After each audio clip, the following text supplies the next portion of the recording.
God, it's strange how they decided to do the accessories for the 86 Dinobots. Like, we started off with guns for the first 3, which people complained about because they wanted swords, so they gave us a sword with Snarl, specifically a silver one. Then Swoop comes around and he has a sword for himself and for Grimlock, but they're red and based on the G1 toys. Then, around the same time, we see Comic Grimlock that come with swords for Slag and Sludge that match the toy style ones coming with Swoop, and then a third, but it's another slightly different Grimlock sword. So Grimlock now has 2 swords to choose from in the red selection, and Snarl is the only odd one out with a silver sword. It's very odd. I mean, at least they stopped with the unnecessary tiny figurines that came with Grimlock and Slag. Studio Series 86 Sludge here is a nice and concise set, just coming with himself and his gun. So I wish that I could like him more. The sculpting here is really nice, with mechanical detail that is a little more understated than the previous 2, but still very deep and rich, and the proportions are very solid, with a much bulkier build, like a walking tree trunk. The legs, the arms, the torso, even the kibble wings are significantly broader and larger than his brothers, which gives this guy a whole different vibe.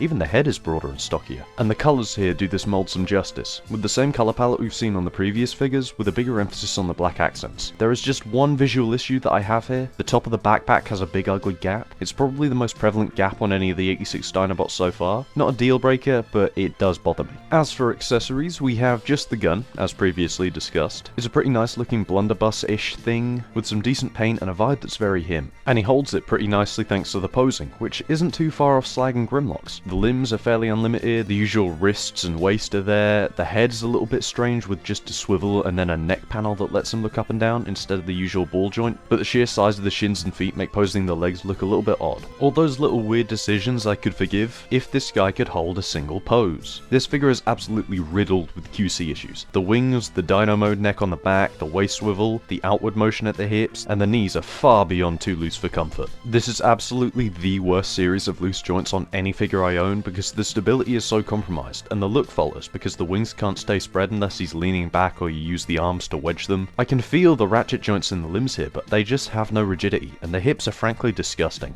I don't like handling this thing at all. If it was built half as well as Grimlock and Slag, this would be amazing, but it just plainly isn't, and that really sucks. Transformation here is a redeeming quality. I was shocked by the way that parts of this thing worked at first. I love the way that the leg panels maneuver around themselves to expand into that tail, and that torso flip making room for the backpack to gradually make its way to the front. Oh, it's good. And the Dino mode looks significantly better than the Robot mode. I love the body proportions, the great sculpted detail, the legs look fantastic, and the tail flows from the body far better than the others so far. But the highlight really is the head. It has so much personality, matches the animation model to a T, and just has such an appealing expression.